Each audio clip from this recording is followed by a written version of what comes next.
Have you seen this man? Not here, but his statues, his pictures, his tattoos. For non-Chinese people, this person you're probably not familiar with, but you almost certainly have seen him at least once in your life. Perhaps when you walked into a Chinese restaurant, or you walked into a Chinese business. If not there, then maybe you saw him in Japan, in Korea, Vietnam.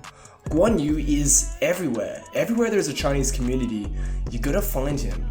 He's venerated by so many walks of society: businessmen, military personnel, police, triads, yakuza, old grannies. This is no ordinary person. This is Guan Yu, the Chinese god of war. But why would everyday people worship such a fearsome looking statue? It's quite macabre, isn't it? Well, the best way to describe Guan Yu is that he's like a Chinese superhero. He represents the best characteristics that Chinese people admire and want to live up to.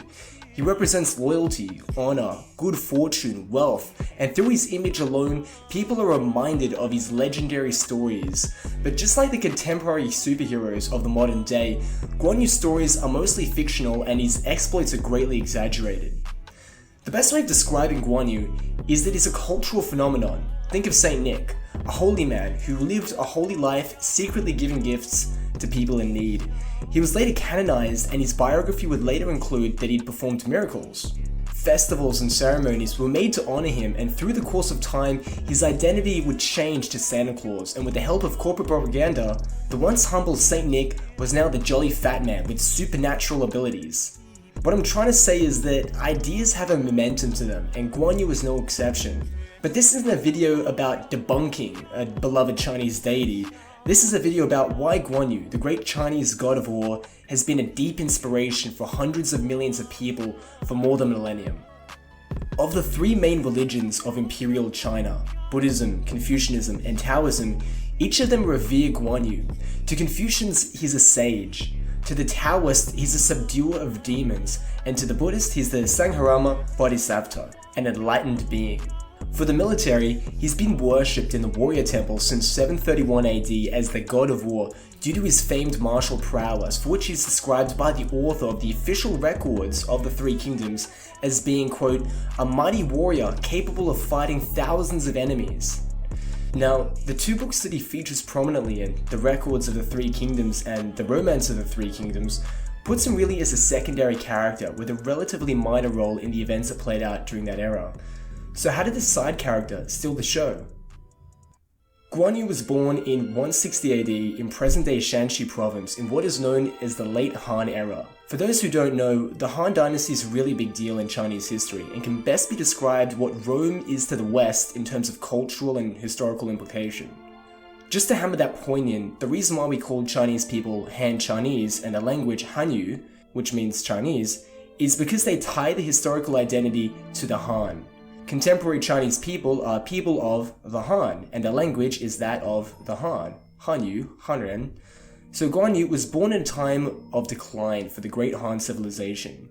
Now, according to the Romance of the Three Kingdoms, which is a fictional book, but it's regarded as canon in regards to the mythos of people like Guan Yu, at the age of 23, he's told to have fled his hometown for the murder of a local bully, and he escapes to Zhuo Commandery in modern-day Hebei, and stopping at a village inn, he meets two individuals, Liu Bei and Zhang Fei. The three of them were disheartened by the declining situation around them. Corruption, poverty, and the decline of the royal house were on everyone's minds. But the most inescapable issue was the Yellow Turban Rebellion. Swathes of disaffected, rootless young men, won over by a religious cult, raided and pillaged the countryside, while the 400-year-old empire teetered on the brink of collapse. These three individuals, to put it in contemporary terms, were patriots. Especially Liu Bei, who was an impoverished, long-forgotten scion of the royal Han house, and was especially depressed watching the royal line of his ancestors fall into ruin. United by their shared values, they teamed up and swore an oath to kill the traitors and restore the Han. This scene here is the Oath of the Peach Garden ceremony, which is seen as a major cultural trope in Chinese tradition. Here you have three strangers meeting together and swearing an oath of brotherhood, where they fight, eat, and sleep together, never resting until the oath is fulfilled. The three adventurers would sort themselves out by seniority, with Liu Bei being the leader, and together they join the army and battle with the Yellow Turbans, gaining battle experience and achieving acclaim in their victories. However, the situation in Han China was still further declining. Just as the Yellow Turbans were defeated, a much worse situation unfolded when Dong Zhuo, a local warlord, was summoned to the capital to restore order. Except when he finished his job, he never left, and ended up deposing the emperor and throwing the country into chaos. Warlords from all around China gathered together to oppose Dong Zhuo, and among them were the three brothers. In another famous scene, the three brothers met with the alliance, and not having any troops with them and not belonging to any noble rank, they were scorned by the other warlords, who didn't take them seriously.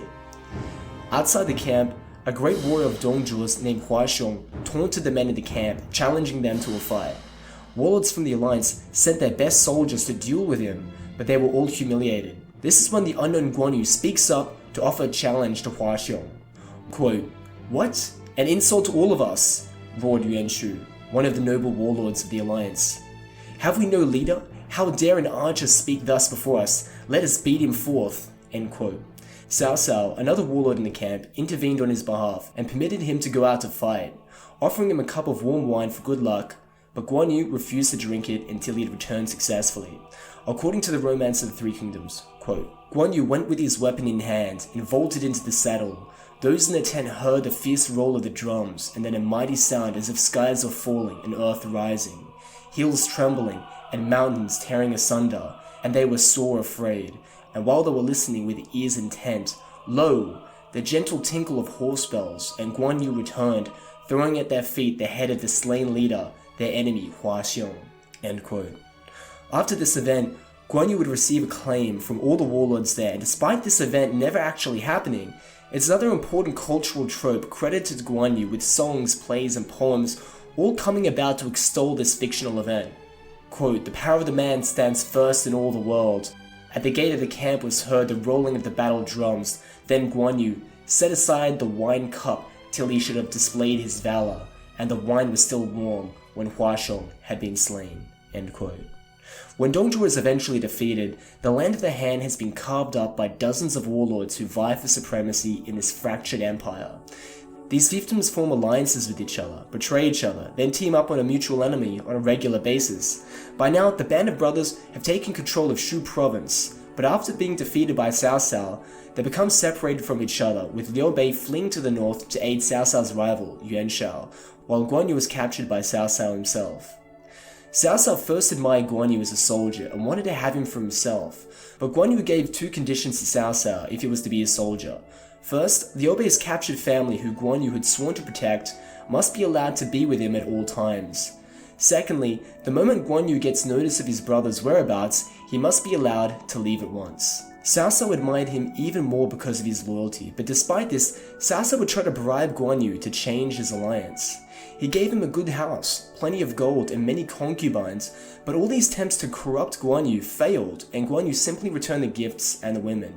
Cao Cao noticed that when the family of Liu Bei was asleep, Guan Yu would sit outside their home and guard them all night. Such a loyal man, he thought, and only the more he wanted Guan Yu to be loyal to him instead. He thought of the perfect present to give Guan Yu that would surely win his loyalty, and he gave Guan Yu a legendary horse called Red Hair, which was the booty won from the defeat of a powerful warlord called Lu Bu. In response to receiving such an extravagant gift, Guan Yu says, quote, "Great, as soon as I hear word of my brother, I'll be able to find him faster." He even tried to give Guan Yu a silk cloth to replace his dirty, raggedy one, but Guan Yu simply replied that it had been given to him by Liu Bei and he didn't want to dishonor his master. Again, Cao Cao, as disappointed as he was, still only admired Guan Yu further. Although Guan Yu was like Cao Cao's captive, he felt a debt of gratitude to him for his kindness, so when Guan Yu got the opportunity to repay Cao Cao with his service, he joined him when war broke out between him and Yuan Shao. Guan Yu rode into the thick of combat and slayed their commanding general and returned with his head back to Cao Cao. After hearing that his brother Liu Bei had been with Yuan Shao the whole time, Guan Yu decided it was time to leave. Quoting Guan Yu, "I am aware that Lord Cao treats me very generously. However, I've also received many favors from General Liu, and I've sworn to follow him until I die. I cannot break my oath." End quote. Cao Cao would write of Guan Yu, quote, "A subject who serves his lord but doesn't forget his origins is truly a man of righteousness." Many of Cao Cao's subordinates were not aware that their lord had let Guan Yu go and thought Guan Yu was deserting, so in another legendary trope, Guan Yu alone protects Liu Bei's family through a hostile terrain, dueling defeating 6 generals who try to depose him. Many years later, the 3 brothers once again must fight Cao Cao, but this time in a place known as the Southlands.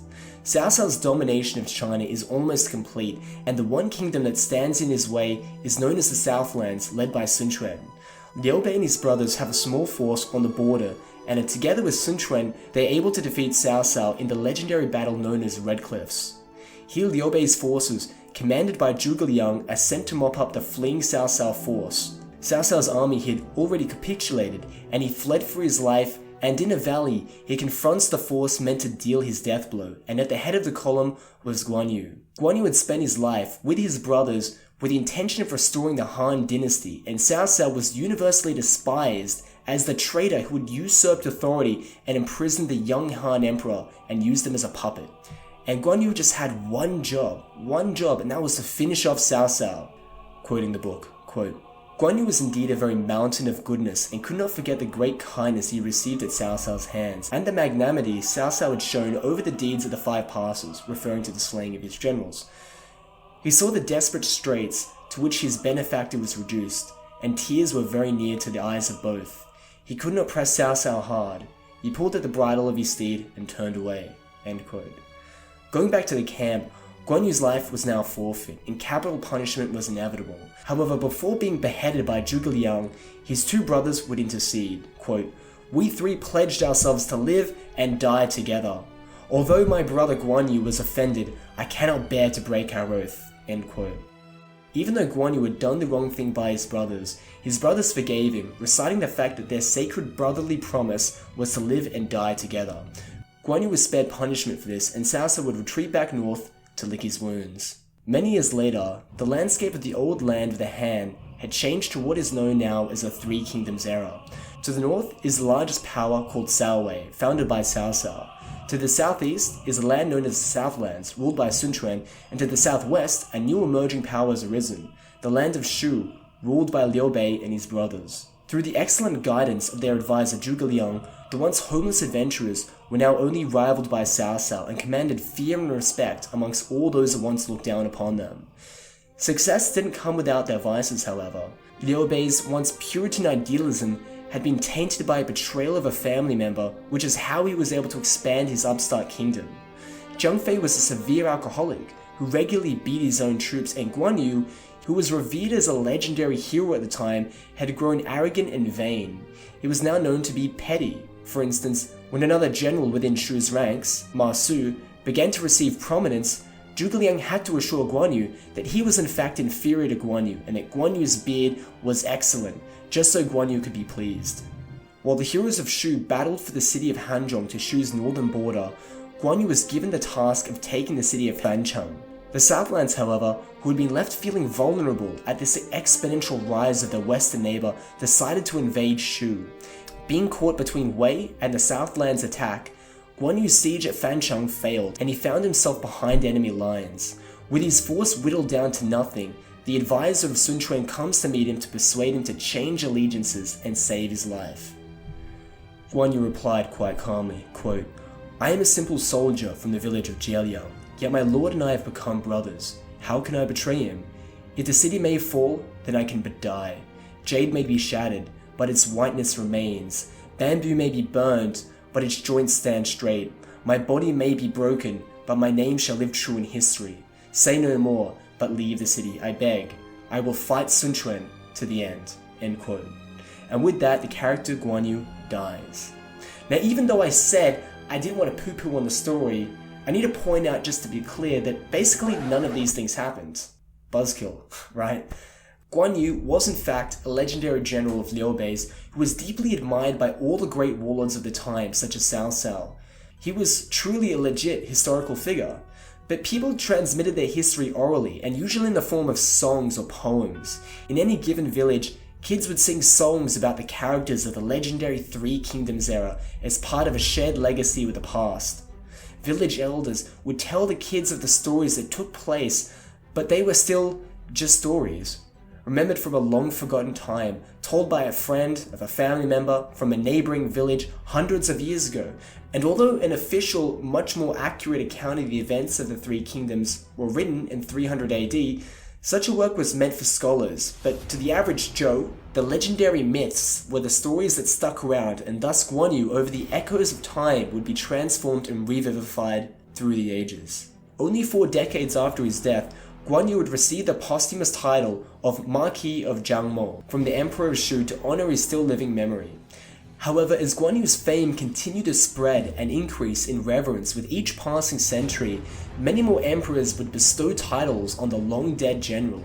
800 years after his death, Emperor Suizhong of the Song dynasty would anoint him as Duke of Zhonghui. Only 100 years after that, in 1187, Emperor Shaozong would again bestow another title of princedom on Guan Yu. Even long after his death, Guan Yu is still given credit for winning battles. Emperor Hongwu, founder of the Ming dynasty, would credit Guan Yu's spirit for coming down and aiding him during the Battle of Poyang, and he's even credited with helping repulse the Japanese invasion of Korea by Toyotomi Hideyoshi in the 16th century. However, the worship of Guan Yu became massively accelerated in the Qing dynasty, with Empress Shunzhi giving him the title Guan Yu, the holy great deity, god of war, manifesting benevolence, bravery and prestige, protector of the country and defender of the people, proud and honest supporter of peace and reconciliation, promoter of morality, loyalty and righteousness. This title though is shortened to Saint of War, which puts him on the same rank as Confucius, who is the saint of culture. The Qing dynasty promoted the worship of Guan Yu among the Mongol tribes, making him one of their most revered religious figures, second only to their lamas. Guan Yu's messages were even received by mediums through spirit writing during the Qianlong period of mid-18th century. The number of sacred edicts issued by Guan Yu ordering people to do good and help those in need became increasingly frequent. In the 19th century, messages received from Guan Yu's spirit received through spirit writing announced the end of the world, followed by messages indicating that Guan Yu had prevented the apocalypse and that he was indeed the savior of the end times. Coming back to the modern day, the recollection of these stories inspires good in people who bring Guan Yu to mind, so to keep his image close at heart, people put statues of Guan Yu in their store, make offerings to him at the temple, watch the latest movie with Guan Yu in it, or pick him as a character in a video game. So in conclusion, who is Guan Yu? Guan Yu is a religious icon, a once historical figure transformed over time through stories to become a superhero-like character that provides inspiration to millions of people. Thanks a lot for watching, guys. Remember to like and subscribe if you like this video, and I'll see you next time.